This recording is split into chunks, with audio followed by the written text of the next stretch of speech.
Hello everyone, how are you all? Hope so you all are good. बच्चों, हमने एक नई सीरीज शुरू की है जिसके अंदर हम 50 क्वेश्चंस एटलीस्ट शेयर किया करेंगे, जिसके अंदर हम एक एक चैप्टर को हर बार उठाएंगे और उसके अंदर से जो मेन क्वेश्चंस, इंपॉर्टेंट क्वेश्चंस जो बनेंगे एमसीक्यू टाइप हैं, चाहे असर्शन रीजन टाइप हैं या फिर मैच द फॉलोइंग है, उस तरीके से हम कोशिश करेंगे कि जितनी भी पॉसिबिलिटीज़ हैं कॉम्पिटिटिव एग्ज़ाम्स के अंदर इन क्वेश्चंस के रिपीट होने की, उन क्वेश्चंस को हम फाइंड आउट करके यहाँ से कोशिश करेंगे कि ज़्यादा से ज़्यादा ग्रैस्प कर पाएंगे और जो रिलेटेड क्वेश्चंस हैं उन वो किस तरीके से आते हैं, किस तरीके से सॉल्व होते हैं, वो सारी चीज़ें हम इसके अंदर कर पाएँ।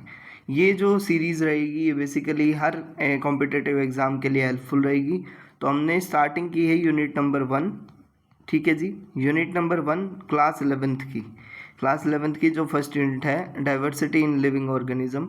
ठीक है जी, उसको हमने शुरू किया और उसमें फर्स्ट चैप्टर को लेके आए हैं, चैप्टर नंबर 1। चैप्टर नंबर 1 का क्या नाम है? The living world. अब लिविंग वर्ल्ड की अगर आपने थ्योरेटिकल पोर्शन पढ़ना है तो इसी प्लेलिस्ट के अंदर अगर आप जाएंगे तो वहाँ पे आप एनसीईआरटी की लाइन टू लाइन स्टडी को भी पढ़ सकते हैं और जो ये क्वेश्चंस कर रहे हैं वो कहाँ से आ रहे हैं, किस पार्ट से आ रहे हैं, किस तरीके से क्वेश्चन को बनाया गया है, वो सारी चीज़ें वहाँ पे एक्सप्लेन्ड हैं। तो करें स्टार्ट। देखो बच्चों, फर्स्ट क्वेश्चन के साथ हम स्टार्टअप कर लेते हैं। अब देखो फर्स्ट क्वेश्चन क्या बोलता है वो देख लेते हैं। देखो जी, which of wait for a second, which of following can't be an inclusive defining characteristics of living organism. अब हमें 4 ऑप्शन दिए हुए हैं: मेटाबॉलिज्म, कॉन्शियसनेस, सेलुलर ऑर्गेनाइजेशन और रिप्रोडक्शन। 4 हमें कैरेक्टरिस्टिक्स दी हुई हैं बच्चों। ठीक है जी, अब उन कैरेक्टरिस्टिक्स में से कौन सी ऐसी है जिसको हम इंक्लूसिव प्रॉपर्टी के अंदर कंसीडर नहीं कर सकते हैं? किसके केस में? लिविंग ऑर्गेनिजम्स के केस में। ठीक है जी, अब लिविंग ऑर्गेनिजम्स बेसिकली क्या दिखाते हैं? लिविंग ऑर्गेनिजम्स मेटाबॉलिज्म को शो करते हैं क्या? बिल्कुल शो करते हैं। अब मेटाबॉलिज्म एक्चुअल में होता क्या है? अब ये एक सेल अगर मैं मान लूँ, ठीक है, ये एक सेल मैंने मान लिया है, इसका ये न्यूक्लियस है, ठीक है, यहाँ पे अदर कंपोनेंट्स हैं। अब इसके अंदर जितनी भी केमिकल रिएक्शंस हो रही हैं, sum of all the metabolic reactions performed by cell, performed by cell, cell से जितनी भी मेटाबॉलिक रिएक्शंस परफॉर्म हो रही हैं वो क्या है बच्चे? मेटाबॉलिक रिएक्शंस हैं। और उस पूरे प्रोसेस को हमने क्या बोला? मेटाबॉलिज्म। अब इसमें फिर एक चीज़ आती है कैटाबॉलिज्म, एक आती है बच्चों एनाबॉलिज्म। ठीक है, जब ब्रेक डाउन रिएक्शंस की बात करते हैं तो वो कैटाबॉलिज्म के अंदर आता है, और जब फॉर्मेशन की बात हम जहाँ करते हैं उसको हम एनाबॉलिज्म की कैटेगरी में लेते हैं। ठीक है, क्लियर है? कैटाबॉलिज्म और एनाबॉलिज्म के बारे में आप डिटेल चैप्टर की थ्योरेटिकल पोर्शन में हम पढ़ सकते हैं। अब दूसरी चीज़ आती है बच्चे कॉन्शियसनेस, एबिलिटी टू, जैसे कोई आपने बाहर से कोई चेंज ऑब्जर्व किया तो वो अगर आपकी बॉडी अवेयर है तो उसके अगेंस्ट रिस्पॉन्स करेगी, उस एबिलिटी को हमने क्या बोला? कॉन्शियसनेस। ऑर्गेनाइजेशन के बारे में हमने एनिमल किंगडम के अंदर वीडियो के अंदर पढ़ा था, अरेंजमेंट सेलुलर लेवल पे है, टिश्यू लेवल पे है। और लास्ट जो आती है बच्चे reproduction, ability to produce new offsprings, ability to produce new offsprings. अब इनमें से कौन सी ऐसी प्रॉपर्टी है, कौन सी ऐसी प्रॉपर्टी है जो इंक्लूसिव के अंदर नहीं आएगी? तो रिप्रोडक्शन एक ऐसी एबिलिटी है बच्चे जो नहीं आएगी। क्यों? अब जैसे एग्जांपल के लिए मैं यहाँ लिख लेता हूँ म्यूल और हिन्नी। ठीक है जी, म्यूल खच्चर का नाम सुना आपने? ठीक है, वो जो खच्चर है वो क्या है उसके अंदर? वो लिविंग स्टेट में तो है, ठीक है, और फीमेल पार्ट ऑफ फीमेल जो पोर्शन होता है म्यूल का, अगर फीमेल वर्जन में बात करूँ तो वो होता है हिन्नी। ठीक है, वो दोनों क्या हैं? लिविंग ऑर्गेनिज्म है, बट वो रिप्रोड्यूस नहीं कर सकते। अगर मैं बात करूँ, कुछ ह्यूमन बींग्स भी ऐसे हैं, ठीक है जी, जिनके अंदर क्या होती है? रिप्रोडक्टिवली कैपेबिलिटी नहीं होती है, तो वो भी इसी कैटेगरी के अंदर आ जाएंगे। अब लिविंग तो हैं बट वो क्या नहीं कर पा रहे हैं? वो रिप्रोड्यूस नहीं कर पा रहे हैं। तो रिप्रोडक्शन एक ऐसी एबिलिटी है जिसको हम परमानेंट डिफाइनिंग फीचर नहीं बोल सकते हैं। समझ आया? First question I think clear हो गया होगा वो। देखो फिर नेक्स्ट क्वेश्चन क्या है। अब सेकंड क्वेश्चन देखो, सेकंड क्वेश्चन है ऑल लिविंग ऑर्गेनिजम्स शो। अब लिविंग ऑर्गेनिजम्स क्या क्या प्रॉपर्टी दिखाते हैं वो हमें बताना है जी। ठीक है, स्पोर फॉर्मेशन नहीं, बेसिकली स्पोर फॉर्मेशन किसका एग्जांपल है? एसेक्सुअल रिप्रोडक्शन का एग्जांपल है। और एसेक्सुअल रिप्रोडक्शन बहुत रेयर ऑर्गेनिजम्स, लिविंग ऑर्गेनिजम्स दिखाते हैं, ठीक है जी। बडिंग भी एसेक्सुअल रिप्रोडक्शन का एग्जांपल है, तो ये भी नहीं दिखाते हैं। एसेक्सुअल रिप्रोडक्शन नहीं जी, ये सारे नहीं दिखाते हैं। अब बच गई क्या हमारी प्रॉपर्टी, कॉन्शियसनेस। यस, जो लिविंग ऑर्गेनिजम्स होते हैं वो होते हैं कॉन्शियस नेचर के होते हैं जी। अब कॉन्शियस, ठीक है जी, कॉन्शियस हैं तो मतलब वो एक तरीके से उनके अंदर क्या है, अवेयर हैं, कौन सी बॉडी का पार्ट है कौन सा नहीं है, क्या चीज़ आउटसाइड है क्या चीज़ इनसाइड है, वो एबिलिटी क्या है, ability to find out between self and non self, ठीक है जी, उसको हमने क्या बोला, consciousness. Clear, okay. Next question देखो, फिर नेक्स्ट क्वेश्चन क्या है, the only living organism to have self consciousness. देखो, अब अकेला वो लिविंग ऑर्गेनिज्म बताना है जिसके अंदर प्रॉपर्टी है सेल्फ कॉन्शियसनेस की। देखो, कॉन्शियसनेस की जब हमने बात की थी तो उसके अंदर हमने बात की थी क्या, कि कॉन्शियसनेस तो सबके अंदर थी, ऑल ऑर्गेनिजम्स के अंदर। अगर मैं यहाँ बात करूँ ऑल लिविंग ऑर्गेनिजम्स, ठीक है, कॉन्शियसनेस की। अब यहाँ पूछा है सेल्फ और नॉन सेल्फ, ये एबिलिटी सिर्फ ह्यूमन बीइंग के अंदर होती है। Human is the only organism. तो प्लांट्स नहीं आएगा, एनिमल्स भी सारे नहीं आएंगे, बैक्टीरिया भी नहीं आएंगे, ऑप्शन क्या बन जाएगा हमारा, human beings. Human beings have only ability of self consciousness, they can differentiate between their self and non self, ठीक है जी, क्लियर है इतनी बात, ठीक है। अब देखो नेक्स्ट क्वेश्चन क्या है, फोर्थ क्वेश्चन। फोर्थ क्वेश्चन क्या बोलता है, the total number of species that are known and described and degree of variation in life form is called. देखो, अब हमें पूछा गया है क्या, पहली चीज़ बोली गई है टोटल नंबर ऑफ स्पीसीज, ठीक है जी। अब पहली चीज़ यहाँ से ही निकाल लेते हैं, टोटल नंबर ऑफ स्पीसीज कितने हैं, 1.7 टू 1.8 मिलियन, ठीक है, यहाँ से एक क्वेश्चन बन गया, ठीक है। नॉन है, डिस्क्राइब्ड है एंड डिग्री ऑफ वेरिएशन। अब वेरिएशन क्या होता है, वेरिएशन देखो, वेरिएशन मतलब degree of change of characters, degree of change of characters, ठीक है, उसको हमने क्या बोला, variation. Like how much A is different from B, A से बी कितना डिफरेंट है, उसको हमने क्या बोला, वेरिएशन। अब अगर दो चीज़ों की बात करूं मैं, यहाँ जो बात हो रही है वो किसकी हो रही है, नंबर की, ठीक है जी, और यहाँ पे बात हो रही है किसके बच्चे, नेचर की। और जहाँ पे इन दोनों की कंबाइनली बात हो रही है, नंबर प्लस नेचर, उसको हम क्या बोलते हैं, उसको हम बोलते हैं बायोडाइवर्सिटी, उसको हम क्या बोलते हैं, बायोडाइवर्सिटी। तो बायोडाइवर्सिटी में दो चीज़ें आती हैं, एक नंबर ऑफ स्पीसीज और दूसरा क्या आता है, नेचर ऑफ स्पीसीज। क्या दोनों की बात हो रही है, यस, दोनों की बात हो रही है, नंबर ऑफ स्पीसीज की भी और नेचर ऑफ स्पीसीज की। तो यहाँ पे टर्म जो यूज़ होगी वो क्या होगी बच्चे, बायोडाइवर्सिटी। तो ऑप्शन क्या दिया हुआ, flora, biodiversity, systematics and biology. देखो, फ्लोरा क्या है, फ्लोरा तो जो प्लांट्स के लिए एक टेक्निकल टर्म यूज़ की जाती है, ठीक है जी। बायोडाइवर्सिटी अभी मैंने आपको एक्सप्लेन किया। और जो सिस्टमेटिक्स है, सिस्टमेटिक्स में क्या होगा, सिस्टमेटिक्स में जब हम उसकी इवोल्यूशनरी ट्रेंड्स को भी स्टडी कर रहे हैं, और बायोलॉजी के अंदर हम क्या करते हैं बच्चे, लिविंग ऑर्गेनिजम्स की स्टडी करते हैं, ठीक है। तो आंसर जो यहाँ बेस्ट सुटेबल है वो क्या बनेगा बच्चे, biodiversity. Option number 2 is the correct answer. समझ आया, ओके। नेक्स्ट देखो फिर, अब एक बुक थी सिस्टमा नेचुरे, ठीक है। अब ये जो सिस्टमा नेचुरे थी वो किसने, उसके ऑथर कौन थे ये हमें बताना है जी, ठीक है।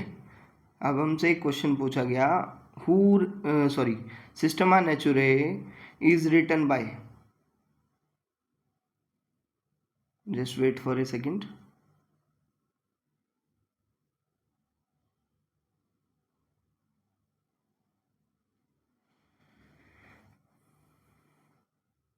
देखो, दोबारा पढ़ लेते हैं, Systema Naturae was written by. देखो, एक सिस्टमा नेचुरे एक बुक थी बच्चे, किसके फील्ड के रिगार्डिंग थी, वो टेक्सोनॉमी के रिगार्डिंग थी, किसके रिगार्डिंग थी, टेक्सोनॉमी की, ठीक है जी। अब उसके अंदर उसको सबसे पहले किसने लिखा था, कार्ल लिनस ने लिखा था, ठीक है।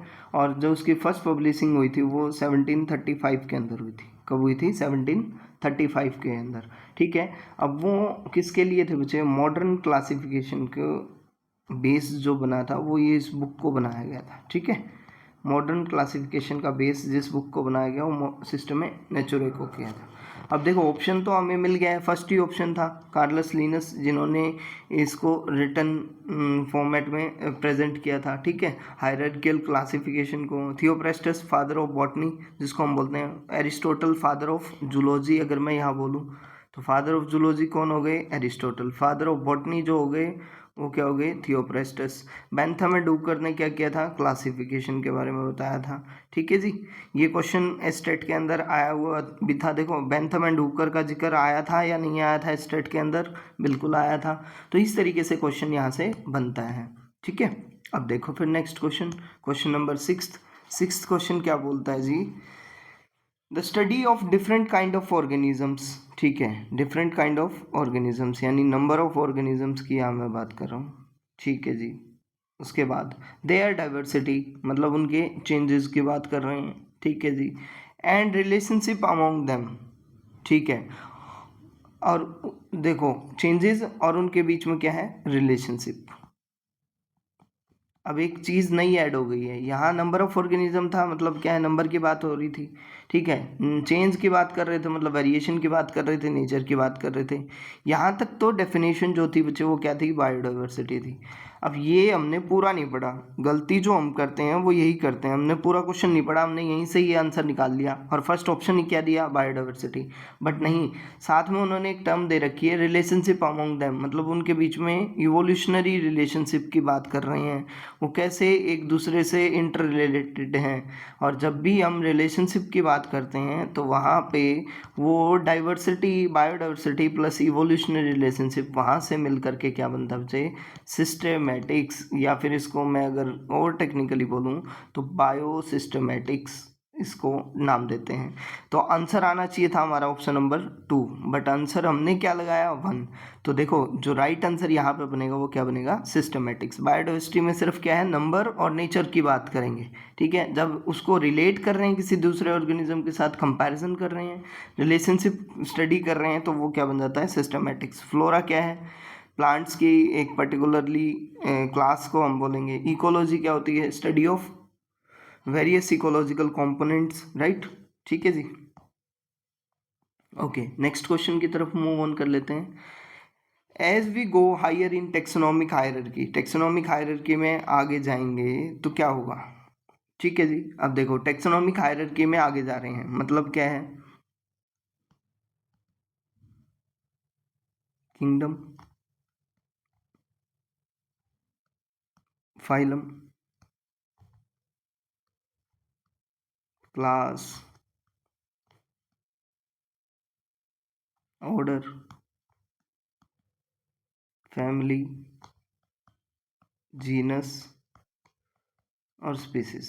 क्या यही ऑर्डर होता है, बिल्कुल यही होता है। स्मॉलेस्ट यूनिट जो है वो क्या है, स्पीसीज, उसके बाद क्या आ जाता है, जीनस, उसके बाद क्या आ जाता है, फैमिली, उसके बाद क्या आ जाता है, ऑर्डर, उसके बाद क्या आ जाता है, क्लास, उसके बाद क्या आ जाता है, फाइलम, और उसके बाद क्या आ जाता है, किंगडम। क्या यही ऑर्डर है, बिल्कुल है। अब हमें बोला है हायर जाना है मतलब ऊपर की साइड जाना है जी, ठीक है। अब कॉमन कैरेक्टर्स बढ़ेंगे या घटेंगे, देखो जब भी हम जा रहे हैं अपस्टेयर्स तो जो कॉमन कैरेक्टर्स होंगे वो क्या हो जाएंगे बच्चे, डिक्रीज। और जब हम जा रहे हैं ऊपर से नीचे की तरफ तो वो क्या हो जाते हैं, इंक्रीज। अब हमसे क्या पूछा है, ऊपर की तरफ जा रहे हैं, the number of common characters increases, the number of common characters decreases. जो ऑप्शन नंबर 2 है हमारा वो क्या हो जाएगा बच्चे, right answer. The number of common character unaffected, गलत है। डाइवर्सिटी इन कैरेक्टर्स डिक्रीजेज, ये भी गलत है, ठीक है जी। देखो नेक्स्ट क्वेश्चन, अब हमें क्या पूछा है, the family that shares same order along with Solanaceae. देखो अब हमें एक फैमिली दी हुई है, फैमिली सोलानेसी, सोलानेसी का एग्जांपल क्या है, ठीक है जी। अब हमें ये पूछा गया है कि एक वो फैमिली बतानी है जी जो सेम ऑर्डर शेयर कर रही है सोलानेसी के साथ। किसके साथ बच्चे, सोलानेसी के साथ। तो वो जो फैमिली है हमारी वो क्या होती है बच्चे, कॉन्वोलेसी फैमिली है। कौन सी फैमिली है, कॉन्वोलेसी फैमिली। कॉन्वोलेसी फैमिली एक ऐसी फैमिली है जो क्या कर रही है, सोलानेसी के साथ सेम ऑर्डर्स को शेयर करती है, ठीक है जी। उसके बाद देखो फिर नेक्स्ट क्वेश्चन, अब Mangifera belongs to the order. अब देखो एक आपने पढ़ा होगा मैंगीफेरा इंडिका, पढ़ा है? ठीक है, पढ़ा है नहीं पढ़ा है? अब ये एक साइंटिफिक नेम है, बाइनोमियल नोमेनक्लेचर के थ्रू हमने इसको नाम दिया है। बाइनोमियल नोमेनक्लेचर आपने पढ़ा है ना, उसके थ्रू कार्लस लिनस ने जो कॉन्सेप्ट दिया था उसके अकॉर्डिंग हमने इसको नाम दिया है। अब इसमें ये जो मैंगीफेरा है ये किसको रिप्रेजेंट करता है? ये जीनस को रिप्रेजेंट करता है, ठीक है। और या फिर अगर इसको मैं बोलूँ जेनरिक नेम ये होता है, ठीक है। और जो इंडिका होता है वो स्पेसिफिक एपिथेट को रिप्रेजेंट करता है। इतनी बात सबको पता है ना, यानी एक स्पीसीज नेम को रिप्रेजेंट करता है, राइट।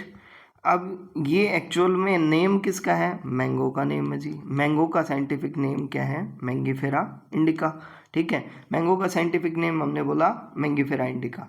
अब वो बाइनोमियल नोमेनक्लेचर के थ्रू फर्स्ट जो नेम होता है वो जीनस को रिप्रेजेंट करता है और सेकंड नेम जो होता है स्पीसीज को रिप्रेजेंट करता है। अब हमसे क्वेश्चन में क्या पूछा गया? Mangifera belongs to the order. अब ये मैंगीफेरा किस ऑर्डर से बिलोंग करता है ये हमें बताना है जी, ठीक है जी। अब ऑप्शंस में क्या क्या दिया हुआ है? मालवेल्स, पोएल्स, सेपिंडेल्स और पोलिमोनियल्स। तो जो परफेक्ट ऑर्डर को रिप्रेजेंट करता है यहाँ पे वो कौन करता है? सेपिंडेल्स ऑर्डर से बिलोंग करता है मैंगीफेरा। क्लियर हुआ या नहीं हुआ? ठीक है। अब देखो फिर नेक्स्ट क्वेश्चन क्या है? The exhibit of skeleton of animals are maintained in. देखो स्केलेटन्स किसके? एनिमल्स के, वो कहाँ स्टोर करके रखे जाते हैं, कहाँ मेंटेन करके रखे जाते हैं, ये हमसे पूछा गया है जी, ठीक है। वो बोटेनिकल गार्डन्स में होते हैं, जूलॉजिकल पार्क्स में होते हैं, या सेंचुरीज में होते हैं, या म्यूजियम्स के अंदर। देखो बोटेनिकल गार्डन्स में क्या होता है? प्लांट्स होते हैं, ठीक है जी। उनके स्केलेटन नहीं होते हैं, प्लांट्स होते हैं। उनकी स्टडी के लिए, उनको स्पेसिफिक स्टडी के लिए रखा जाता है, ठीक है। उनका लाइफ स्पैन कैसा है, ठीक है। उनका क्लासिफिकेशन कैसा है, ठीक है जी। वो फ्लावरिंग कैसी होती है, वो सारी चीज़ें हम इसके अंदर पढ़ते हैं बोटेनिकल गार्डन के अंदर। जूलॉजिकल पार्क में क्या रखा जाता है? एनिमल्स को, उनका लाइफ स्पैन कैसा है, उनकी कैरेक्टर्स क्या हैं, वो सारी चीज़ें हम वहाँ स्टडी करते हैं। वाइल्ड लाइफ सेंचुरीज़ के अंदर भी क्या है? लिविंग ऑर्गेनिजम्स को रखा जाता है, ठीक है। म्यूजियम्स एक ऐसी जगह है जहाँ पे क्या होता है? स्केलेटन्स ऑफ एनिमल्स को रखा जाता है, ना कि एनिमल्स को रख के, बल्कि उनके क्या होते हैं? पार्ट्स को, उनके स्केलेटल सिस्टम को वहाँ पे स्टोर करके रखा जाता है। तो जो ऑप्शन नंबर 4 है वो हमारा क्या हो जाएगा बच्चे? यहाँ करेक्ट आंसर हो जाएगा, ठीक है। देखो फिर next question, the taxonomical aid of analytical nature. Analytical aid, देखो टेक्सोनॉमिकल एड्स क्या करती हैं? हेल्पफुल होती हैं, helpful to find out characteristics, ठीक है। कैरेक्टरिस्टिक्स, नेचर, अगर मैं बात करूँ कैरेक्टर, इनको फाइंड आउट करने के लिए क्या है? हम ये जो जिन भी टेक्सोनॉमिकल एड्स का यूज़ करते हैं, ठीक है। अब वो उसमें से एनालिटिकल नेचर की टेक्सोनॉमिकल एड कौन सी है? देखो हर्बेरियम तो शीट्स होती हैं, ठीक है। म्यूजियम जो है वो क्या करते हैं? स्केलेटन सिस्टम को स्टोर करके रखते हैं। कि एक ऐसा होता है बच्चे जो एनालिटिकल नेचर के होते हैं, अब उसके अंदर हम प्रेजेंट एब्सेंट के बेसिस पे हम क्या कर सकते हैं? उनकी क्लासिफिकेशन करते हैं ना, तो उसमें एनालिसिस होता है एक तरीके से। तो की काम यूज़ करते हैं। मोनोग्राफ नहीं, मोनोग्राफ भी एनालिटिकल नेचर का नहीं होता है, ठीक है जी। अब देखो फिर, the index of plant species found in a particular area is provided by. देखो प्लांट स्पीसीज कितनी हैं उस पर्टिकुलर एरिया के अंदर, ये एक मैंने एक एरिया मान लिया, ठीक है। अब यहाँ पे प्लांट कितने हैं, ठीक है, किस टाइप के प्लांट हैं, छोटे हैं, बड़े हैं, हर्ब हैं, शर्ब्स हैं, मतलब वो सारी डिटेल वो कौन देता है? वो हमें बताना है जी, ठीक है। सबसे आसान क्वेश्चन है, एनसीईआरटी का क्वेश्चन है, सिस्टमेटिक्स नहीं। इसमें तो हम रिलेशनशिप स्टडी करते हैं। फ्लोरा इंडिकेट करता है प्लांट्स के लिए, बट एक पर्टिकुलर एरिया को रिप्रेजेंट नहीं करता है। मोनोग्राफ में एक ही स्पीसीज की बात होती है, वो भी नहीं आएगा। बच गया क्या? मैनुअल्स। मैनुअल्स ही होते हैं जो एक पर्टिकुलर एरिया में कितने टाइप के प्लांट स्पीसीज हैं उसके इंडेक्स को रिप्रेजेंट करता है, तो वो क्या होते हैं? मैनुअल्स होते हैं, ठीक है। क्लियर है इतनी बात? Okay next question, find the correct pair of plants belongs to same genus but different species. देखो अब हमें एक करेक्ट पेयर ऑफ प्लांट को फाइंड आउट करना है जिसमें क्या है? जीनस सेम है, ठीक है जी। यहाँ हम लिख लेते हैं फर्स्ट पॉइंट, जीनस हमारा क्या है, सेम है, बट स्पीसीज क्या है, डिफरेंट है। अब देखो कंडीशन है जी, सेम क्या होना चाहिए, जीनस, ठीक है, और डिफरेंट क्या होनी चाहिए, स्पीसीज। मतलब सीधी सीधी बात ये है कि स्पीसीज स्पीसीज वेरी कर रही हैं, जीनस हमारा कॉमन है। अब फर्स्ट ऑप्शन में क्या दिया हुआ है, ब्रिंजल एंड टोमेटो, ठीक है। सेकंड दिया हुआ है टोमेटो एंड पोटैटो, थर्ड दिया हुआ है पोटैटो एंड ब्रिंजल, ठीक है जी। अब आप एक बात बताइए मुझे, अब हमें जीनस बताना है, ठीक है। पोटैटो और ब्रिंजल जो हैं वो दोनों एक ही जीनस से बिलोंग करते हैं। किससे करते हैं, एक ही जीनस से बिलोंग करते हैं। अब वो हमें ये बताना है जी वो कैसे कर रहे हैं, ठीक है। अब पोटैटो का साइंटिफिक नेम आपको पता है क्या, पता है या नहीं पता है, यस टेल मी। अगर आपको पता है तो आप इजीली बता पाएंगे। पोटैटो जिसको हम सोलानेम सोलेनम टुबरोसम का नाम देते हैं, किसका, सोलेनम टुबरोसम का नाम देते हैं, ठीक है, ठीक है। और दूसरा जो ब्रिंजल है उसको मैं सोलेनम मिलेनो सॉरी मिलोनगेना का नाम देता हूँ, ठीक है। मिलानोगेना मिलनगेना जो भी आप बोलना चाहें। अब यहाँ एक कॉमन चीज़ देखो, जीनस क्या सेम है क्या दोनों का, यस, बट स्पीसीज क्या है दोनों के, डिफरेंट है क्या, बिल्कुल। तो जो ऑप्शन बनेगा हमारा क्या बनेगा, पोटैटो एंड ब्रिंजल, ठीक है जी, क्लियर है इतनी बात। अब मैं अगर बात करूँ साइंटिफिक नेम ऑफ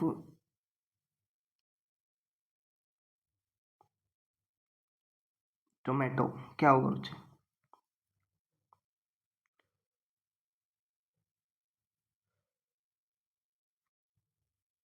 सोलेनम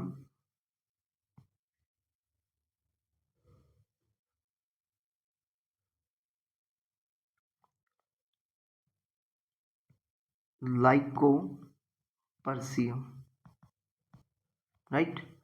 अब क्वेश्चन ये आया, देखो अब यहाँ पे तो हमने बोल दिया कि करेक्ट पेयर फाइंड आउट करना है, तो यहाँ क्या दिक्कत आ रही थी, टोमेटो का नाम भी क्या है, सोलेनम लाइकोपर्सियम है, सोलेनम से बिलोंग करता है, ब्रिंजल भी करता है। तो देखो यहाँ पे जो आंसर है 1 and 3 बोथ आएगा मुझे, ठीक है जी, क्लियर है। अब देखो फिर next question, find the genus which does not come under the Solanaceae. अब हमें ये बताना है जी कौन सा ऐसा जीनस है जो सोलनेसी फैमिली के अंदर नहीं आता है, ये हमें बताना है। सोलेनम, निक्टियोना, मैंगीफेरा एंड धतूरा। अब हमें 4 ऑप्शन दिए हुए हैं, ठीक है। हमें ये बताना है कि कौन सा सोलेनेसी की फैमिली के अंदर नहीं आता। जो मैंगीफेरा है वो हमारा सोलेनेसी फैमिली के अंदर नहीं आता है। अब कई बार क्वेश्चन ये पूछ लिया जाता है which one comes under the Solanaceae, और इन तीनों में से कोई एक ऑप्शन दिया जाए तो वो इजीली आप फाइंड आउट कर सकते हैं, आई थिंक, ठीक है।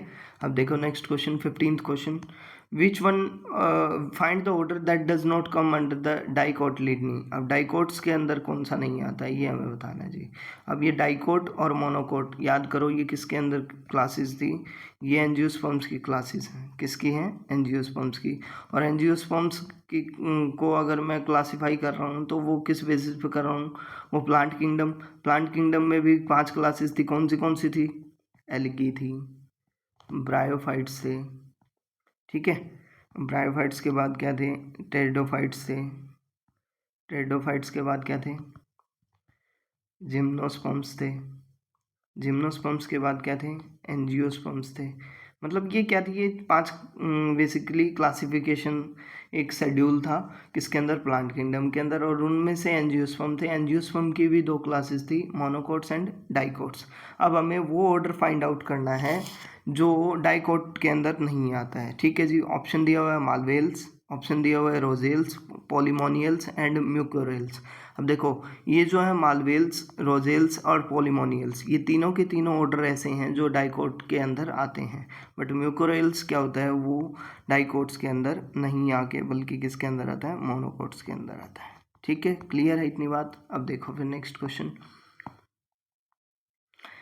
Quick referral system in taxonomic studies is. अब देखो किसके बेसिस पे हम इजीली क्या कर सकते हैं, टेक्सोनोमिक स्टडी को एक तरीके से फाइंड आउट कर सकते हैं हार्बेरियम से या म्यूज़ियम से या की ऑफ फ्लोरा से या कंप्यूटर पंच कार्ड से।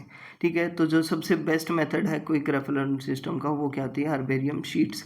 उन शीट्स से क्या होता है, देखो एनालिसिस बहुत जल्दी हो जाता है, वहाँ पे कैरेक्टर्स का ईजिली दिया होता है, क्लासिफिकेशन अलग से दी होती है, देखो कैरेक्टर लिखे होते हैं। ठीक है, क्लासिफिकेशन के लिए अलग से कहीं नहीं मत्था मारना है आपको। ठीक है, आइडेंटिफाइंग फीचर्स वहाँ पे मेंशन होते हैं। तो हार्बेरियम सीड्स का अलग ही रोल है, वो क्विक रेफरल सिस्टम के लिए यूज़ की जा सकती हैं। ठीक है, अब उसके बाद नेक्स्ट क्वेश्चन क्या है, नेक्स्ट क्वेश्चन है जी, digital herbarium provides and analogous online facility that helps इन।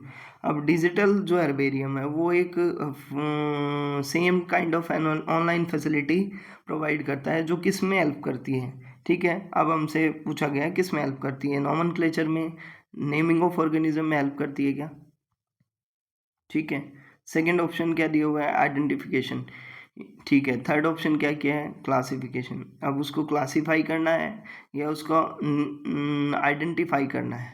ठीक है, उस किस में या चारों में, ऑल किस में हेल्प करती है ये हमें बताना है। डिजिटल हार्बेरियम जो होता है बच्चों वो किस में, आइडेंटिफिकेशन में हेल्प करता है। किसके अंदर हेल्प करता है, आइडेंटिफिकेशन के अंदर। क्लियर हुआ या नहीं हुआ, ठीक है जी। अब देखो, the keys are based on a pair of contrasting characters. Yes, keys बिल्कुल सही बात है, वो किसके ऊपर बेस्ड होती हैं, कॉन्ट्रास्टिंग कैरेक्टर्स के ऊपर। लाइक अगर हमने कभी पढ़ा है ट्रू फॉल्स के बारे में, ठीक है, ट्रू फॉल्स के बारे में पढ़ा हो या फिर राइट रॉन्ग के बारे में पढ़ा हो। ठीक है, या फिर अगर मैं बात करूं प्रेजेंट एब्सेंट के बारे में पढ़ा हो, तो ये क्या है, कॉन्ट्रास्टिंग कैरेक्टर्स है ना, या तो प्रेजेंट होगा या एब्सेंट होगा। इसी तरीके से क्या होती है, कीज होती हैं, और इस पेयर को हम क्या बोलते हैं, उसे कपलेट बोलते हैं। अब यही पूछा गया है कि उसको क्या बोला जाता है, क्या बोलते हैं, कपलेट। क्या बोलते हैं, couplet, couplet of the key. ठीक है जी, क्लियर है। अब देखो फिर next question, each statement in a key is called lid. उसको क्या बोले जाते हैं, लिड बोला जाता है। ठीक है, देखो टेक्सोन नहीं होता है, लिड होता है। मोनोग्राफ अलग चीज़ आ गई, कैटलॉग अलग चीज़ आ गई। ठीक है, क्लियर है। अब देखो फिर next question, question number 20, any unit or category in taxonomic category, sorry taxonomic system is called. एक यूनिट टेक्सोनोमिक सिस्टम के अंदर उसको हम क्या बोलते हैं, तो उसको हम टेक्सोन बोलते हैं। अब देखो कैसे, अगर मैं यहाँ लिख दूँ kingdom, phylum, class, order, family, genus and last one is species. अब देखो ये हमने अरेंजमेंट की या नहीं की। ठीक है, इस तरीके से हमने एक अरेंजमेंट किया।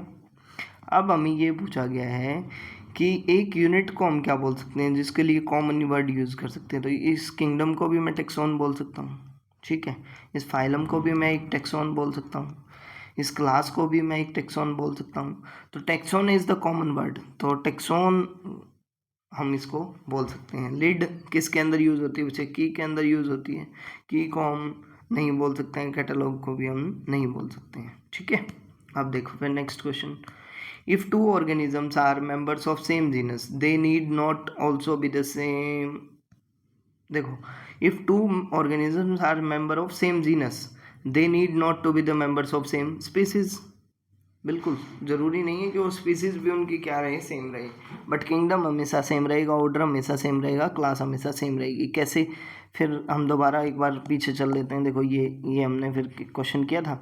अब उनके क्या है, जीनस सेम है, उनके क्या है, जीनस सेम है ना, बट स्पीसीज तो अलग हो सकती है। कैसे हो सकती है, देखो भाई, अब मैं अगर बात करूँ, अब वही पीछे मैंने एक एग्जांपल लिया था, सोलेनम ट्यूबरोसम, और दूसरा क्या था, सोलेनम मेलानोगेना, राइट। एक जो था पोटैटो के लिए था और एक जो था हमारा ब्रिंजल के लिए था। एम आई राइट और रॉन्ग। अब देखो एक चीज़ देखो, यहाँ पे जो सोलेनम है वो क्या है, सेम जीनस है, बट यहाँ पे क्या है बच्चे, स्पीसीज जो है इनकी अलग हैं। तो आंसर जो हमारा निकल के आएगा वो क्या आएगा, फर्स्ट ऑप्शन। क्लियर हुआ या नहीं हुआ, ठीक है। देखो next question, In hierarchical scheme of taxonomic classification, the grouping below the order is हायरार्किल वही कहानी है जी, किंगडम, फाइलम, उसके बाद class, order, family, genus and species. ये एक हायरार्किकल क्लासिफिकेशन है, ठीक है। अब हमें पूछा है कि the grouping just below the order, order के जस्ट नीचे क्या आता है? अरे भैया कोई क्वेश्चन है क्या ये? ठीक है, तो ऑर्डर के जस्ट नीचे हमारा क्या आता है बच्चे? फैमिली आता है, ठीक है। अब देखो, the recorded description which contain information on any one taxon, किसी एक टेक्सोन के ऊपर अगर वो क्या कर रहे हैं बच्चे, इंफॉर्मेशन ले रहे हैं, तो उसको हम क्या बोलते हैं? मोनोग्राफ। क्या बोलते हैं? मोनोग्राफ। अब देखो फिर आंसर क्या आ जाएगा? फ्लोरा नहीं आएगा, मैनुअल नहीं आएगा, कैटलॉग नहीं आएगा, आंसर क्या आ जाएगा? मोनोग्राफ। अब क्वेश्चन क्या आया? Indian botanical garden is located on, ठीक है, इंडियन बोटेनिकल गार्डन की बात की गई तो वो हावड़ा के अंदर है भाई, ठीक है। किसके अंदर? हावड़ा के अंदर, ठीक है। उसके बाद देखो next question, the statement nothing life for ever yet life continues illustrates the role of. देखो अब हमें ये बोला है नथिंग लाइफ फॉर एवर, कोई भी ये नहीं है कि भाई पूरी लाइफ टाइम सर्वाइव करेगा, बट फिर भी लाइफ क्या है? कॉन्टिन्यूस है। ये किसके रोल को रिप्रेजेंट करा है? एम्ब्रियोजेनेसिस, मॉर्फोजेनेसिस, रिस्पॉन्स या रिप्रोडक्शन? ये हमें बताना है जी। तो देखो एम्ब्रियोजेनेसिस में तो क्या होगा? एम्ब्रियो की फॉर्मेशन की बात करेंगे ना, एम्ब्रियो फॉर्मेशन की बात कर हो रही है यहाँ पे, ठीक है। मॉर्फोजेनेसिस में क्या होगा भाई? जो एक्सटर्नल अपीयरेंसेस हैं उसकी फॉर्मेशन हो रही है, ठीक है। रिस्पॉन्स मतलब क्या है भाई? देखो कोई भी एक्सटर्नल सोर्स है उसके अगेंस्ट क्या रिस्पॉन्स हो रहा है। रिप्रोडक्शन क्या करता है? Continuity of generation. क्या यहाँ पे भी कॉन्टिन्यूटी की बात हो रही है? बिल्कुल हो रही है। तो कॉन्टिन्यूटी ऑफ जनरेशन के बारे में कौन बताता है? वो रिप्रोडक्शन बोलता है। तो ये किससे इलस्ट्रेट बता रहा है? किसका रोल बता रहा है? रिप्रोडक्शन का बता रहा है, ठीक है जी। Okay, next question. अब क्वेश्चन है the Darwin of 20th century. एक बार आप इसको पढ़ें, जस्ट वेट करें फॉर 1 मिनट।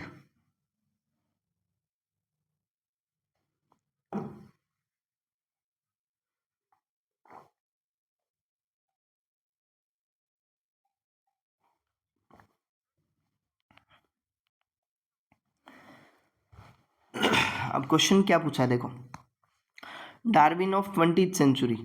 यहाँ चार्ल्स डार्विन की बात नहीं हो रही है, हमें ये बोला गया 20th सेंचुरी के डार्विन किसको बोला गया है, ठीक है जी। क्वेश्चन नंबर 26 में फर्स्ट ऑप्शन दिया है अर्नेस्ट मेयर, सेकंड दिया है पी महेश्वरी, थर्ड दिया है हचिंसन और फोर्थ दिया है हुक।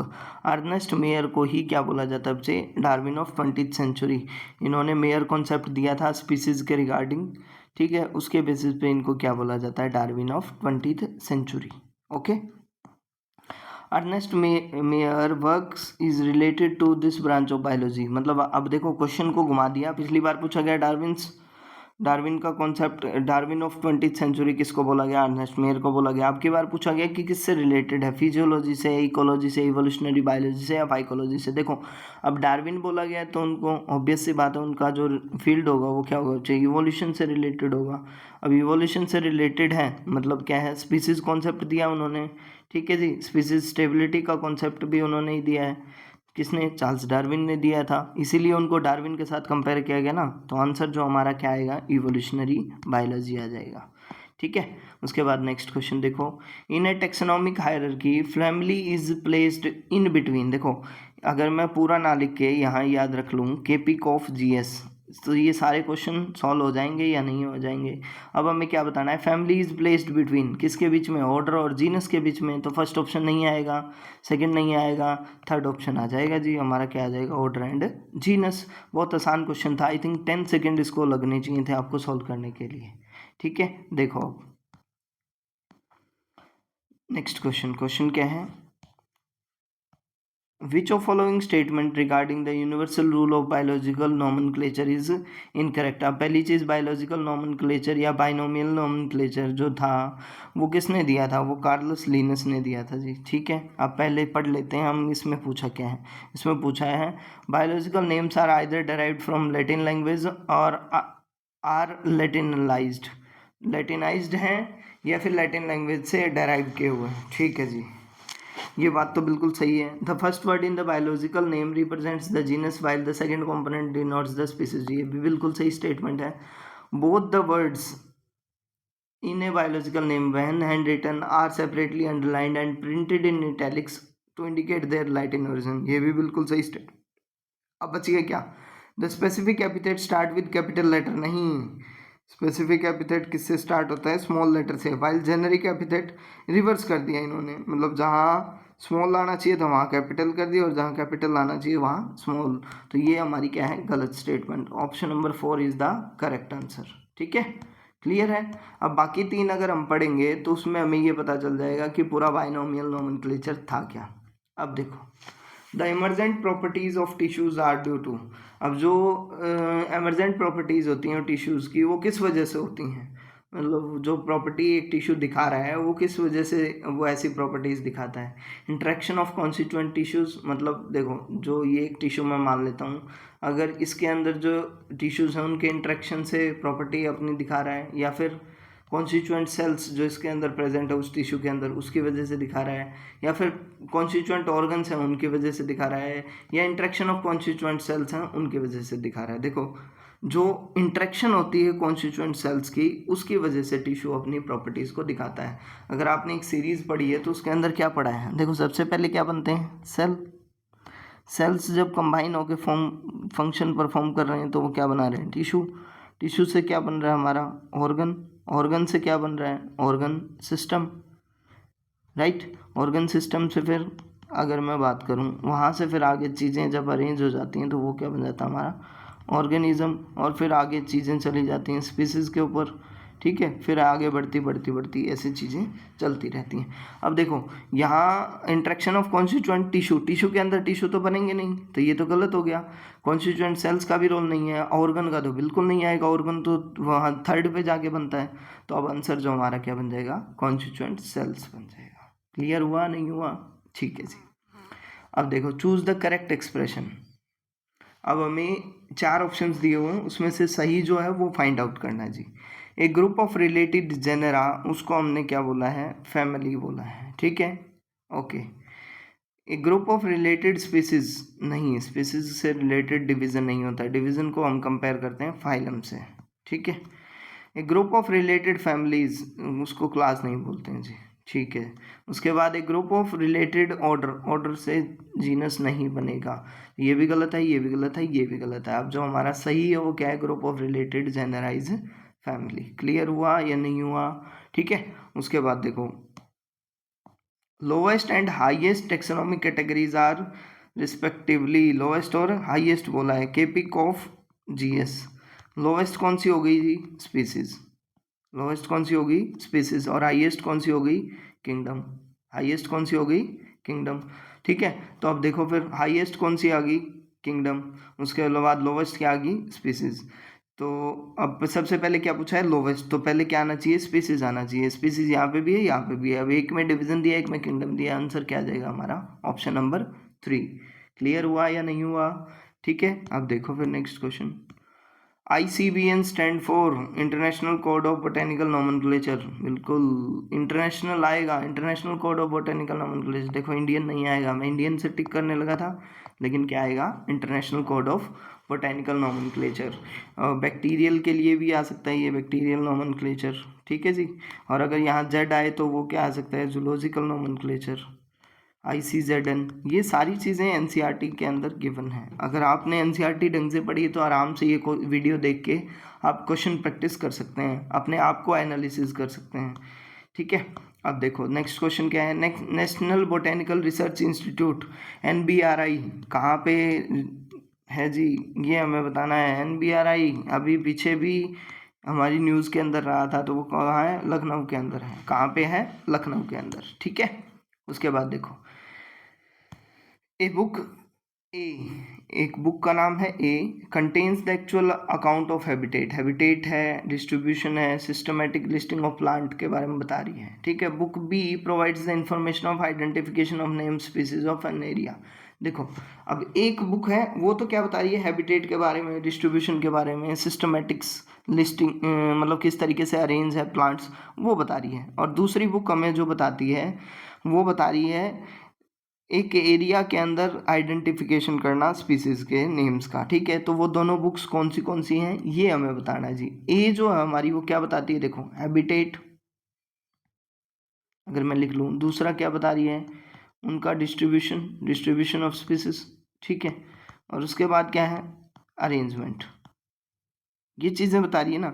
तो ये ए जो बुक है हमारी वो क्या है बच्चे, वो हमें बताती है फ्लोरा के बारे में। किसके बारे में, फ्लोरा।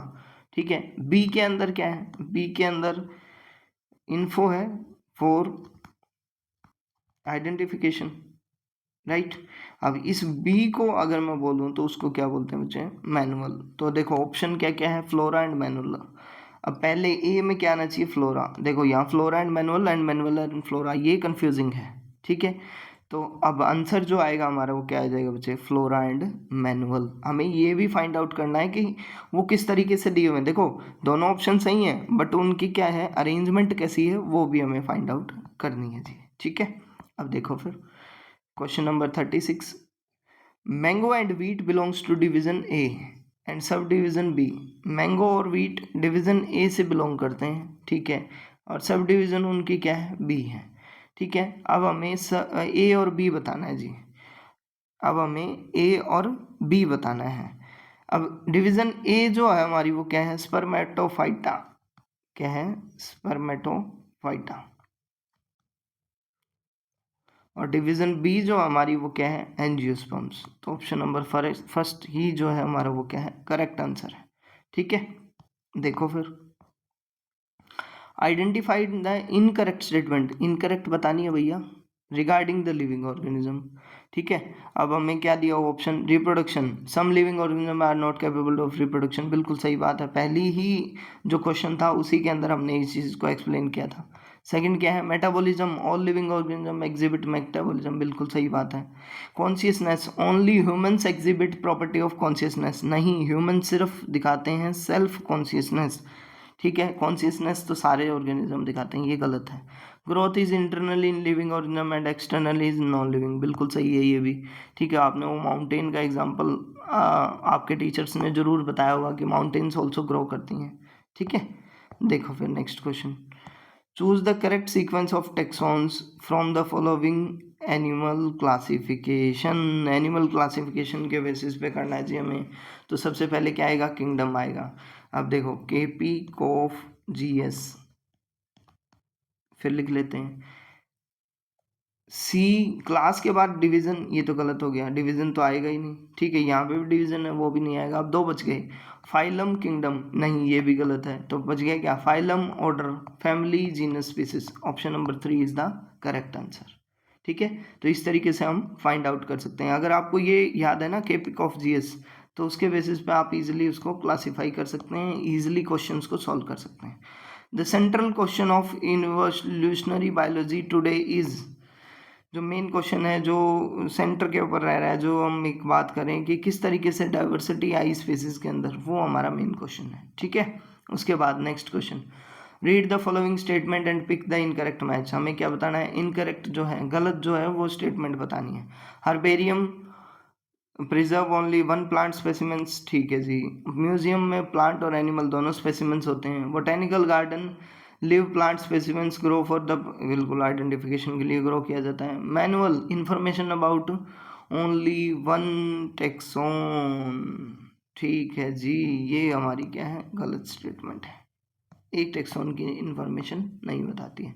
अब देखो ये थैंक यू नहीं है, यहाँ ख़त्म नहीं हुआ है वीडियो। अभी तक हमने जो 40 क्वेश्चंस किए वो क्वेश्चंस डायरेक्टली इजी क्वेश्चंस, एक इजी लेवल पे क्वेश्चंस थे। अब हम जाएंगे थोड़े से मॉडरेट लेवल के क्वेश्चंस के ऊपर और फिर हम असर्शन रीजंस का एक पोर्शन करेंगे। ठीक है, इस तरीके से हम नेक्स्ट करेंगे। देखो जी फर्स्ट क्वेश्चन क्या है।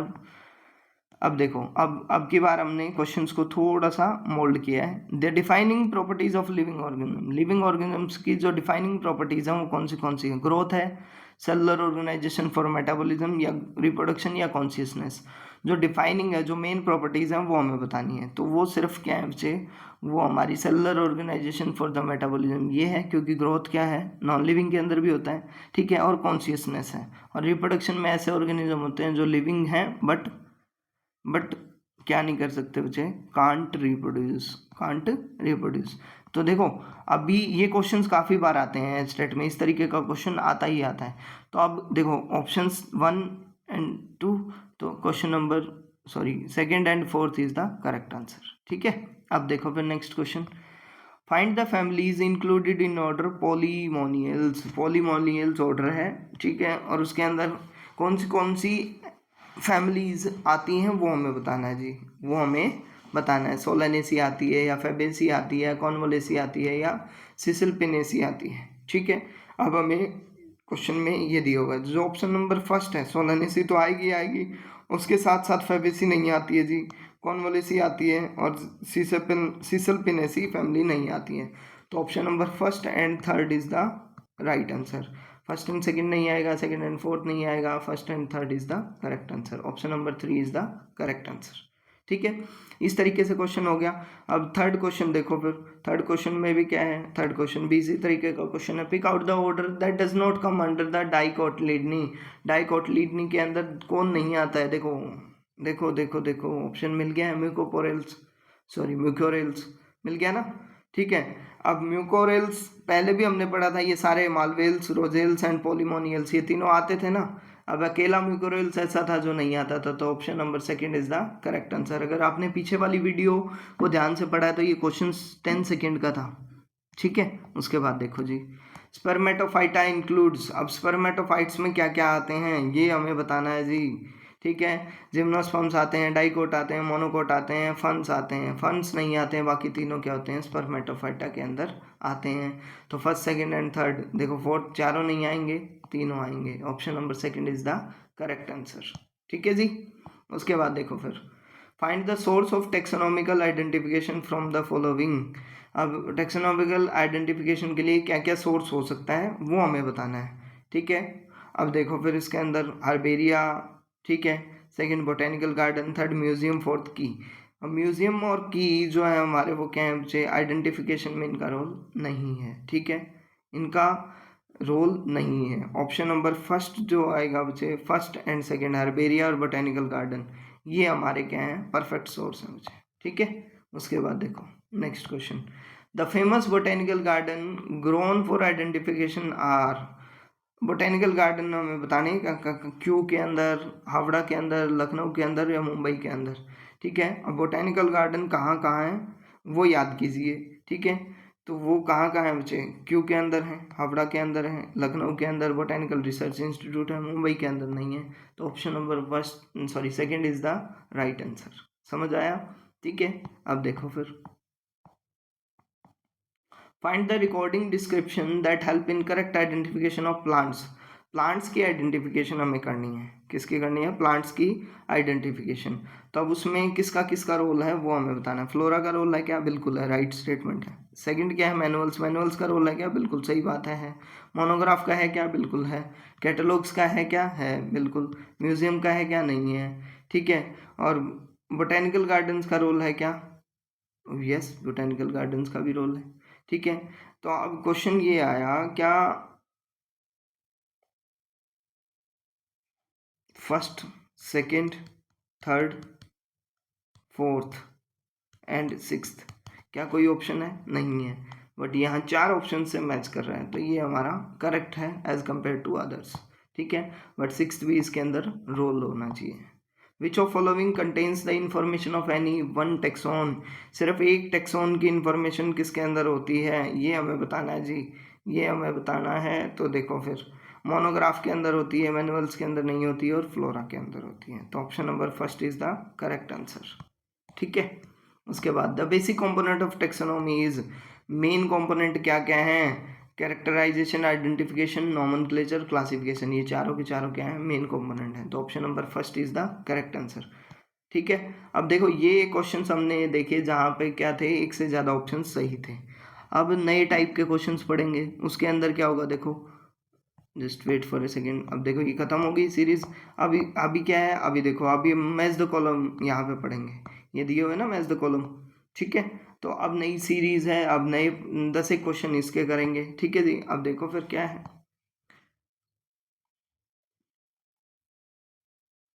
Study the following list one. Man दिया हुआ है, हाउस फ्लाई दी हुई है, मैंगो दिया है, वीट दिया हुआ है और उनके ऑर्डर दिए हुए हैं, ठीक है। ऑर्डर्स में मैन का ऑर्डर जो दिया हुआ है प्राइमेटा, हाउस फ्लाई का डायप्टेरा, मैंगो का सेपेंडेल्स और वीट का पोइल्स।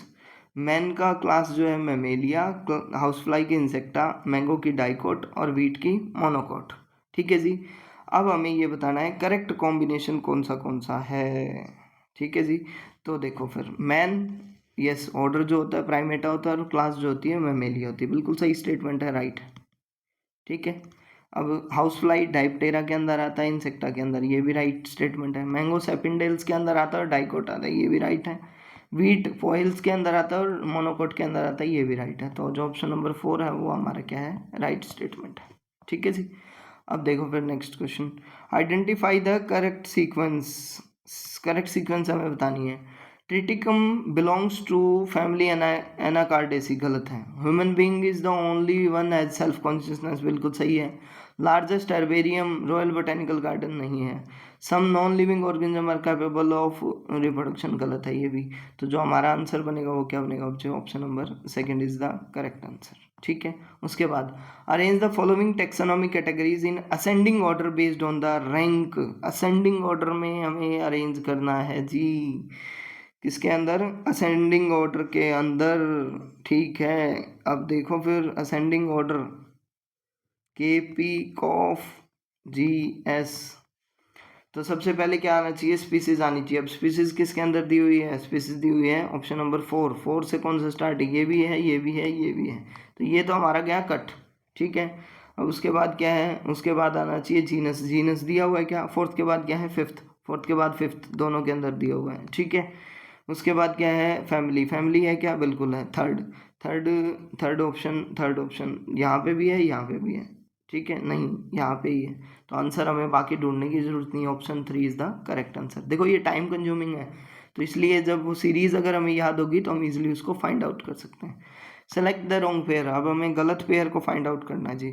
मैन होमिनिडी बिल्कुल सही है। हाउस फ्लाई म्यूसिडी, ठीक है जी। मैंगो एनाकार्डेसी बिल्कुल सही है। पोटैटो कॉन्वोलेसी नहीं, कौन सी फैमिली आती है, सोलानेसी, कौन सी फैमिली आती है जी, सोलानेसी, ठीक है। तो यही हमारा गलत है। अब क्वेश्चन आ जाता है जी fifth, dead organisms does not grow. Correct statement हमें बतानी है, ठीक है जी, ठीक है। अब देखो भाई, unicellular organism does not grow but divide and give new sales, गलत स्टेटमेंट है, ठीक है।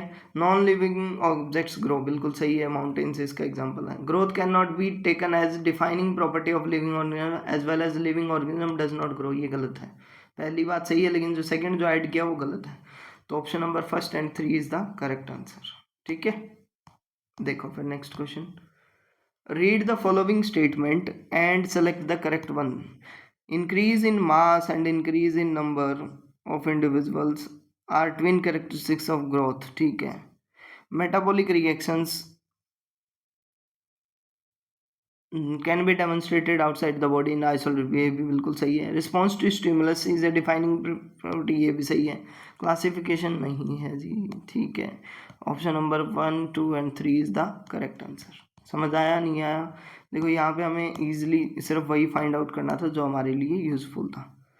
विच of to below given points are known as characteristics of growth?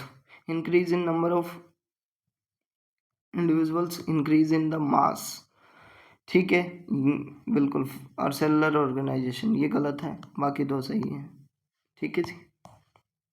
Next question, consciousness is observed in, ठीक है। कॉन्शियसनेस किसके अंदर होती है, बैक्टीरिया के अंदर, प्लांट के अंदर, एनिमल के अंदर, ह्यूमन के अंदर, फंगस के अंदर, बिल्कुल सब के अंदर क्या होती है, कॉन्शियसनेस होती है। तो ये सारे आंसर हमारे क्या हैं, सही हैं।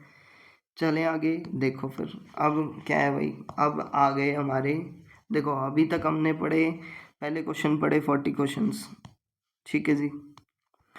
उन 40 क्वेश्चंस का लेवल इजी था। फिर हमने 15 क्वेश्चंस किसके किए, मॉडरेट लेवल के।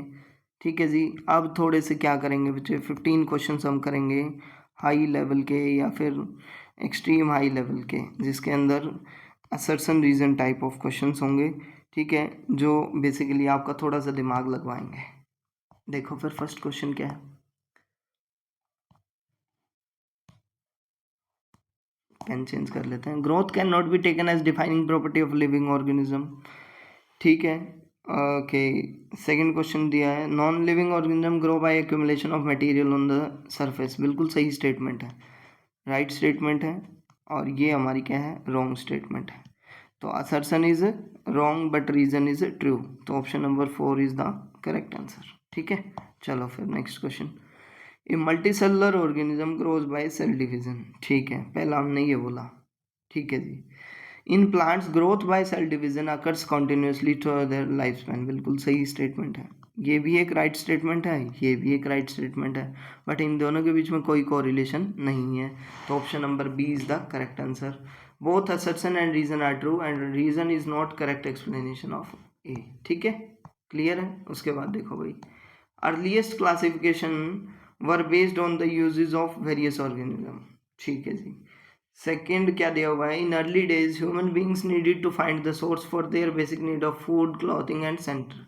बिल्कुल सही है, फर्स्ट स्टेटमेंट भी बिल्कुल राइट स्टेटमेंट है और सेकंड भी बिल्कुल राइट है, और दोनों एक दूसरे से क्या है, इंटर रिलेटेड भी हैं, तो option number first is the correct answer. ठीक है जी, अब उसके बाद देखो fourth question, growth can not be taken as defining property of living organism. ठीक है, ठीक है। अब उसके बाद क्या दिया हुआ है, डेड ऑर्गेनिज्म ऑल्सो ग्रो, ये तो गलत स्टेटमेंट है। अब असर्शन सही है, रीजन क्या है, गलत है। Assertion is true but reason is false. ठीक है, उसके बाद देखो, growth can not be taken as defining property, okay repeated question है जी। Sixth question, reproduction cannot be an inclusive defining property of living organism। There are बिल्कुल बिल्कुल बिल्कुल, देखो क्या है, रिप्रोडक्शन को नहीं कंसिडर किया है, और एग्जांपल्स दिए म्यूल्स के, स्टाइल वर्कर बीज के, इनफर्टाइल ह्यूमन कपल्स के, तो बिल्कुल फर्स्ट ऑप्शन जो होगा हमारा वो करेक्ट होगा। दोनों रीजन भी सही है, असर्शन भी सही है, और करेक्ट एक्सप्लेनेशन है असर्शन की, क्या बचे, रीजन। ठीक है, अब देखो, reproduction can not be an inclusive defining characteristics of living organism. ठीक है, no non living object is capable of reproduction, ये दोनों बिल्कुल सही स्टेटमेंट हैं, बट एक दूसरे के साथ इंटरलिंक्ड नहीं हैं, तो option number B is the correct answer. ठीक है जी, reproduction is absent in some living organism, बिल्कुल सही बात है। Growth is absent in all living organism, गलत है, तो इसका आंसर जो आएगा, असर्शन सही है बट रीजन गलत है। ठीक है जी, अब उसके बाद देखो फिर, there is need to standardise the naming of living organism such that a particular organism is known by same name all over the world. बिल्कुल सही बात है, plant and animals in our town area on area are called by their local names and they vary from place to place within the country. बिल्कुल सही बात है ये भी। ठीक है, तो नाइन्थ का जो ऑप्शन बनेगा वो फर्स्ट ऑप्शन बनेगा, दोनों रीजन भी क्या है बच्चे, एग्जैक्ट एक्सप्लेन कर रहा है। ठीक है, अब देखो फिर, Mangifera indica belongs to the class dicotyledonae, बिल्कुल सही बात है। ठीक है, okay, the seed contains 2 cotyledon, बिल्कुल सही बात है, तो option number first is the correct answer. उसके बाद देखो फिर, the problem of classification becomes more complex in higher the category, बिल्कुल हायर कैटेगरी में और क्या होता है, कॉम्प्लेक्सिटीज बढ़ती हैं, higher the category greater difficult to determining the relationship to the other taxa, बिल्कुल सही स्टेटमेंट है ये भी, और एक दूसरे से इंटर रिलेटेड हैं, तो option number first is the correct answer. ठीक है, उसके बाद देखो फिर, all living phenomena are due to interaction, बिल्कुल सही बात है, इंट्रैक्शन की वजह से ही होता है। Interaction among lower level of organisation in an organism result in emerging property, बिल्कुल सेल्स का जो इंट्रैक्शन है वो क्या करेगा, टिश्यूज से ऑर्गन से ऑर्गन सिस्टम, इस तरीके से चलती जाएंगी चीज़ें, तो option number first is the correct answer. ठीक है, उसके बाद देखो फिर, growth occurs due to anabolism. ठीक है जी, बिल्कुल सही है, growth occurs when catabolic activities are higher than anabolic, ये गलत है, जब टूटेंगे ज़्यादा और बनेंगे कम तो फिर क्या होगा, डी ग्रोथ होगी, तो option number 3 is the correct answer. ठीक है, उसके बाद देखो जी, उसके बाद क्या है, kingdom is the highest taxonomic category, बिल्कुल सही स्टेटमेंट है, किंगडम हाईएस्ट है। Highest taxonomic category shows the maximum number of individual. बिल्कुल सही बात है, both assertion and reason are true and correct explanation है। ठीक है, अब देखो metabolism is the defining feature of living organism, non living object exhibit metabolism. बिल्कुल सही है, और जो करेक्ट एक्सप्लेनेशन है वो भी सही है। तो आंसर जो हमारा बनेगा वो क्या बनेगा बच्चे? First option. ठीक है, अब देखो फिर, अब देखो हमने किए भाई कितने क्वेश्चन, यहाँ हमने 40 क्वेश्चंस किए थे। ठीक है जी, जिसका लेवल बहुत इजी था। फिर हमने 15 क्वेश्चंस किए, उनका लेवल जो था वो मॉडरेट क्वेश्चंस का लेवल था। और फिर 15 क्वेश्चंस हमने थोड़े मॉडरेट टू हाई लेवल के किए, जिसके अंदर हमने असर्शन रीजन को पढ़ा। ठीक है जी, किस तरीके से वो क्वेश्चन सॉल्व होते हैं। और टोटल क्वेश्चंस हमने कितने किए? 70 क्वेश्चंस। ठीक है, अब द लिविंग वर्ल्ड आपको पढ़ना कैसे है वो मैं थोड़ा सा बता देता हूँ। द लिविंग वर्ल्ड, ठीक है, सबसे पहले क्या करें, एनसीईआरटी की एक क्विक रिवीजन लें, डिटेल्ड उसको पढ़ने के बाद उसकी एक क्विक रिवीजन लें, और ये 70 क्वेश्चंस को अटेम्प्ट करें। अगर आपका स्कोर 60 प्लस जा रहा है तो आपको सिर्फ एक रिवीजन की ज़रूरत है, फर्स्ट रिवीजन इनफ था आपका। ठीक है, और आपका स्कोर अगर 50 से 55 तक या 60 तक जा रहा है तो आपको फिर 2 रिवीजन की रिक्वायरमेंट है। और बिलो 50 अगर आप जा रहे हैं, बिलो 50 आप जा रहे हैं तो कम से कम 3 बार उस चैप्टर को रिवाइज करें। और जब ये चीज़ें हो जाएंगी, अगर आपने 3 बार उस चैप्टर को कर लिया तो फॉर श्योर आप 70 आउट ऑफ 70 स्कोर कर सकते हैं। इस तरीके से आप एक एक चैप्टर को पढ़ते जाएंगे, वो पूरे के पूरे क्वेश्चंस आपके साथ होते जाएंगे, और आप एक एग्ज़ाम तक आते आते आपको क्या होगा कि आप पूरे 38 चैप्टर्स से आप कंप्लीटली निकल चुके होंगे। वहाँ से क्वेश्चन किसी भी तरीके का आए, किसी तरीके से मोल्ड करके आए, आप इजीली उसको क्या कर सकते हैं, आराम से अटेम्प्ट कर सकते हैं। ये एक सीरीज़ इसलिए शुरू की है ताकि आप इजीली चीज़ों को समझ सकें, उसके साथ साथ क्वेश्चंस कैसा आ रहा है वो कर सकें, असर्शन रीजन में किस तरीके का क्वेश्चन आ रहा है वो कर सकें, और एक तरीके से अगर मैं बोलूँ कि कनेक्टेड रहें। आप चैप्टर्स को थ्योरेटिकल वे में ज़रूर कर रहे हैं, बट क्वेश्चंस अगर नहीं करेंगे तो उसका फ़ायदा थोड़ा कम होता है as compare to the revision. ठीक है, तो जुड़े रहिए हमारे साथ और हमारे चैनल को ज़रूर सब्सक्राइब करके जाएं। Thank you, stay connected with us.